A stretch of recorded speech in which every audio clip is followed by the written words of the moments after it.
అందరికీ నమస్తే అండి. పేర్ని నాని గారు ఈరోజు ఒక ప్రెస్ మీట్లో మాట్లాడుతూ ఉన్నారు. ఏంటంటే అరెస్ట్ అయిన వాళ్ళందరినీ పరామర్శించడానికి వెళ్ళి ఒక సెన్సేషనల్ కామెంట్ చేశారు. అంటే వాళ్ళు ఎలాంటి వారో, అరెస్ట్ అయిన వాళ్ళు వాళ్ళ యొక్క స్థితిగతులు ఏంటో, వాళ్ళు ఏం పని చేశారో ప్రతి విషయాన్ని పేర్ని నాని గారు ఒక ప్రెస్ మీట్లో మాట్లాడుతున్నారు. ఒకసారేనండి. ఏం చేయాలి, కొట్టాలి, తప్పుడు కేసులు బనాయించాలి, తద్వారా వీళ్ళందరినీ కూడా నిర్వీర్యం చేయాలని చెప్పనేటువంటి తప్పుడు ఆలోచనతో చంద్రబాబు నాయుడు గారి యొక్క నాయకత్వంలో జరుగుతున్నటువంటి దుశ్చర్యలంతా కూడా మనం చూస్తున్నాం. ఒక్కొక్క మనిషి మీద 10 కేసులు, 5 కేసులు. వీళ్ళందరూ ఎవడో కూడా హ్యాబిచువల్ అఫెండర్స్, తప్పుడు పనులు చేసేవాళ్ళు ఎవరు కాదు వీళ్ళు. అమ్మో, వాళ్ళకున్నటువంటి విజ్ఞానంతో పోస్టులు పెడుతున్నాడు. విజ్ఞానంతో పోస్టులు పెడుతున్నటువంటి కుర్రోళ్ళంట. సరే, ఈ పేరుని నాని గారు ప్రెస్ మీట్ అయిపోయిన తర్వాత ఆంధ్ర రాష్ట్ర మాజీ ముఖ్యమంత్రి జగన్మోహన్ రెడ్డి గారు కూడా ఒక ప్రెస్ మీట్లో మాట్లాడుతూ ఉన్నారు. ఆయన గారు మాట్లాడుతున్న మాట కూడా ఒకసారేనండి. ఎల్లకాలమైన ప్రభుత్వం ఉండదు, జమిలీ గిమిలీ అని అంటున్నారు. అధికారం కూడా తొందరగా కూడా పోవచ్చు, లేకపోయినా ఉండేది ఇక 4 ఏళ్లే. దాని తర్వాత మళ్ళీ మా ప్రభుత్వం వస్తుంది. మీరు చేసిన ఇల్లీగల్ యాక్టివిటీస్ ని దగ్గరుండి బయటికి తీస్తాం. ఏదో రిటైర్డ్ అయిపోయి వెళ్ళిపోతారు అనుకుంటున్నారేమో, రిటైర్డ్ అయిపోయినా పిలిపిస్తాం. లేకపోతే తిరుపతిలో ఆయన సుబ్బరాయుడు ఉన్నాడు, చంద్రబాబు నాయుడు తెలంగాణ నుంచి తెచ్చుకున్నాడు డెప్యుటేషన్ మీద. ఆయన ఏదో డెప్యుటేషన్ మళ్ళీ తెలంగాణ వెళ్ళిపోతాను అనుకుంటున్నాడేమో, తెలంగాణ నుంచి మళ్ళీ పిలిపిస్తాం. 7 సముద్రాల అవతలున్నా కూడా పిలిపిస్తాం. ప్రతి పోలీస్ ఆఫీసర్కు చెప్తా ఉన్నాం. చూశారు కదండి, చంద్రబాబు నాయుడు గారు అక్రమ అరెస్టులు చేపిస్తారని చెప్పి పేరుని నాని మాట్లాడతాడు. అరెస్ట్ అయిన ప్రతి ఒక్కరూ చాలా నీతిమంతులు, అసభ్యకర పోస్టులు ఏం పెట్టలా, చాలా మంచోళ్ళు, చక్కగా మాట్లాడే వాక్య చాతుర్యం కలిగినటువంటి వ్యక్తులు. అలాంటి వారిని నిర్మోహమాటంగా ఒక్కొక్కరి మీద 10 కేసులు, 5 కేసులు పెట్టి అరెస్ట్ చేశారంటూ పేరుని నాని మాట్లాడుతూ ఉన్నాడు. ఇక వైఎస్ జగన్మోహన్ రెడ్డి ఏమంటాడు, కార్యకర్తల జోలికి వచ్చారు, సోషల్ మీడియా వాళ్ళ జోలికి వచ్చారు, 7 సముద్రాలు దాటున్నా సరే ఎవరిని విడిచిపెట్టనని చెప్పి ఇండైరెక్ట్గా బెదిరించాడు. ఏకంగా పోలీస్ వ్యవస్థని, పోలీస్ అధికారులను కూడా జగన్మోహన్ రెడ్డి ఏం మాట్లాడాడో మీరు విన్నారు. ఆయన ఎవడో సుబ్బారావు అంట, ఎవరో ఎస్పీని పట్టుకొని, ఏదో తెలంగాణలో ఎస్పీగా ఉన్నటువంటి వారిని ఇక్కడ ఆంధ్ర రాష్ట్రాన్ని తీసుకొచ్చుకున్నారు, ఆ ఎస్పీని కూడా వదిలిపెట్టడం, మళ్ళీ తెలంగాణకు పారిపోతాడేమో, రిటైర్మెంట్ అయిన వదిలిపెట్టనని చెప్పి మాట్లాడుతున్నాడండి జగన్మోహన్ రెడ్డి గారు. మీరు ఈ రోజున వైఎస్ఆర్సీపీ సంబంధించిన సోషల్ మీడియాలో అరెస్ట్ అయిన ప్రతి ఒక్కరూ ఒక్కసారి పెట్టిన పోస్టులు, మీకు ఆల్రెడీ మీ దగ్గర నుండి ఎన్ని వ్యవహారాలు వెళ్తాయి కాబట్టి పోస్టులు ఒకసారి చూసారా?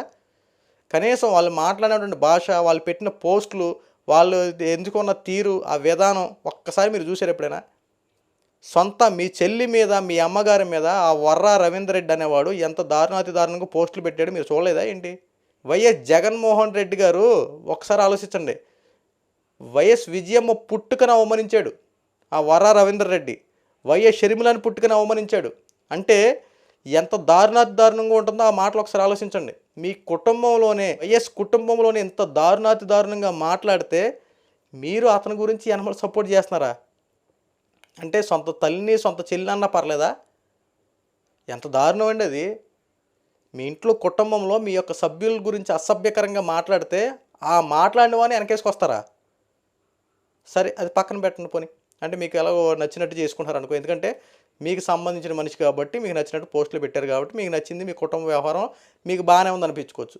కానీ వేరే వాళ్ళు ఉంటారు కదా, ఇప్పుడు చంద్రబాబు గారి గురించి, వాళ్ళ కుటుంబాల గురించి, వాళ్ళ భార్య గురించి, పవన్ కళ్యాణ్ గారి గురించి, వాళ్ళ భార్య గురించి, వాళ్ళ పిల్లల గురించి, తర్వాత వంగలపూడి అనిత గారి గురించి, వాళ్ళ పిల్లల గురించి, వాళ్ళ కుటుంబాల గురించి మాట్లాడితే వాళ్ళు ఎందుకు ఊరుకుంటారు?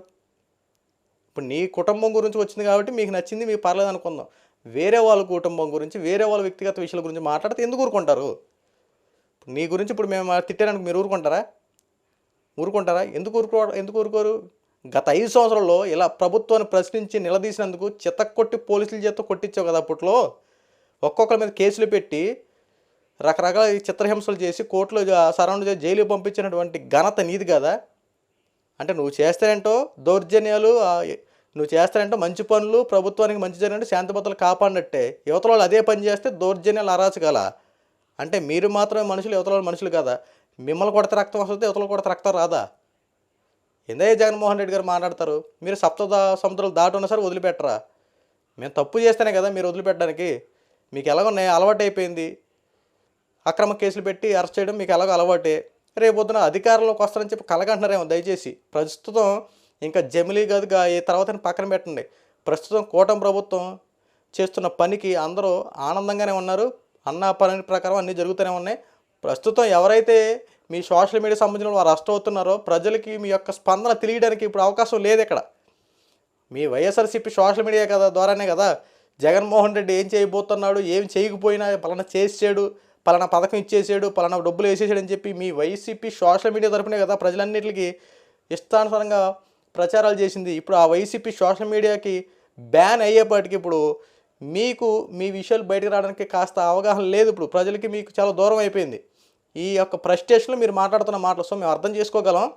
కానీ ఇక్కడ పాయింట్ ఆఫ్ వ్యూ మీరు అర్థం చేసుకోవాల్సింది, కూటమి ప్రభుత్వం ప్రజల పక్షాన పోలీసు వ్యవస్థ మీద చక్కగా పనిచేస్తుంది. పాయింట్ ఆఫ్ వ్యూ ఒకటి అర్థం చేసుకోండి. పోలీస్ వ్యవస్థ తప్పు చేసిన వాడిని తుక్కు రేగొడుతుంది, దాంట్లో ఎటువంటి సందేహం లేదు. కానీ ఇక్కడ కూటమి ప్రభుత్వం ఎందుకు తగ్గి మాట్లాడుతుందో, ఇంకా సివియర్ యాక్షన్ తీసుకోవట్లేదు మాకైతే అర్థం కావట్లేదు. గతంలో చంద్రబాబు నాయుడు గారు, బాగా అబ్జర్వేషన్, చంద్రబాబు నాయుడు గారు గతంలో ఇలాగే ప్రతిపక్షంలో ఉన్నప్పుడు వైఎస్ఆర్సీపీ పార్టీకి సంబంధించి కొన్ని ప్రశ్నలు అడిగి కొన్ని విషయాల్లో గట్టిగా వాదన వినిపించినందుకు, పోలీస్ వ్యవస్థ పనితీరును కూడా గట్టిగా అడిగినందుకు చంద్రబాబు గారి మీద అక్రమ కేసు పెట్టారు. అప్పట్లో ఉన్న డీజీపీ వెంకటేశ్వర సంథింగ్ ఎవరో ఆ డీజీపీ గారు చంద్రబాబు గారి మీద కేసు పెట్టి పోలీస్ వ్యవస్థని అవమానించేలా మాట్లాడారు చంద్రబాబు నాయుడు గారు అంటే ఆయన మీద కేసు ఫైల్ చేశారు. మరి ఇప్పుడున్నటువంటి డీజీపీ గారు ఇంకా యాక్షన్ ఎందుకు తీసుకోవట్లా? కూటమి ప్రభుత్వాన్ని విమర్శించి, పోలీస్ వ్యవస్థను విమర్శించి వైఎస్ జగన్మోహన్ రెడ్డి ఈ రోజున వ్యవస్థని బెదిరిస్తూ ఉన్నాడు, పోలీస్ వ్యవస్థను కూడా బెదిరిస్తూ ఉన్నప్పుడు ఇంకా యాక్షన్ తీసుకోవట్లా? ఒక పక్క పేరు నాని కూడా అలాగే పోలీస్ వ్యవస్థను బెదిరిస్తూ ఉన్నాడు. ఎందుకు ఇంకా సివియర్ యాక్షన్ తీసుకోవట్లా? ఎందుకు ఇంకా కేసు నమోదులు చేయట్లా? అంటే కార్యకర్తల్ని ఒకలాగా, సీనియర్ నాయకులు ఒకలాగానా? చట్టం అందరికీ సమానం. దయచేసి ముందు బెదిరింపు చర్యలు చేసిన వాళ్ళ మీద కూడా కాస్త మీరు కన్నెర్ర చేసి వాళ్ళు ఇంకా చూడగలిగితే నిజంగా పోలీస్ వ్యవస్థ మీద, కూటమి ప్రభుత్వం మీద ఇంకా హోప్స్ ఇంకా పెరుగుతాయి. ప్రస్తుతం అన్యాయంగా అక్రమంగా దౌర్జన్యాలు చేసే వాళ్ళ మీద అరకట్ట చేస్తున్న, అక్రమ పోస్టులు పెడుతున్న వారి మీద సరైన నిర్ణయాలు తీసుకుంటున్న, గుణపాఠం చెప్తున్నా. కానీ ఇండైరెక్ట్గా వీళ్ళు ఎంత బెదిరిస్తూ ఉండండి, వీళ్ళ మీద కూడా కాస్త సివియర్ యాక్షన్ తీసుకుంటే ఇంకా మంచిది. ఎందుకంటే వీళ్ళు మాటలు విని ఇంకాస్త మంది ఇంకా రెచ్చిపోతారు. ఇప్పుడు బాగా అబ్జర్వేషన్ చేయండి. పంటకే ఒక చిన్న సామెత చెప్తా. పంటకి ఏదైనా తెగులు పట్టిందనుకో, ముందు కట్టకపోతే ఏమవుద్ది? మొత్తం పంటంతా పాకేసి పంటంతా నాశనం చేద్ది.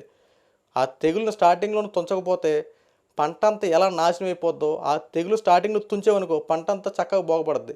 ఇప్పుడు స్టార్టింగ్లో ఊపు మీద ఉన్నప్పుడే మొత్తం ఈ యొక్క తెగుళ్ళంతా అంతం చేయకపోతే నిజంగా ఇంకా మళ్ళీ పంట అంతా స్ప్రెడ్ అయ్యే అవకాశం ఉంది. ఈ అక్రమ అరెస్టులు ఇవన్నీ అంటున్న వాళ్ళ మాటలు పట్టించుకోవద్దు. నిజంగా ప్రభుత్వం సమర్థతగా పనిచేస్తుంది, న్యాయ వ్యవస్థను సరిగ్గా గాడిలో పెడుతుంది, పోలీసులు కరెక్ట్గా పనిచేస్తున్నారు. ఇదే యొక్క స్పీడ్లో, ఇదే ఊపులో ఇలా తప్పుడు మాటలు మాట్లాడే వాళ్ళ మీద, ఇలా తప్పుడు ఆరోపణలు చేసే వాళ్ళ మీద ఖచ్చితంగా యాక్షన్ తీసుకుంటే కూటమి ప్రభుత్వం ఎలక్షన్లో కూడా ఈ ప్రభుత్వం కావాలని చెప్పి, ఇలాంటి పోలీస్ వ్యవస్థ కావాలని చెప్పి కోరుకుంటారు. దయచేసి ఇలాంటి అవకాశం ఉపయోగించుకొని ప్రజలకు మంచి చేయాలని చెప్పి మా అభిప్రాయం.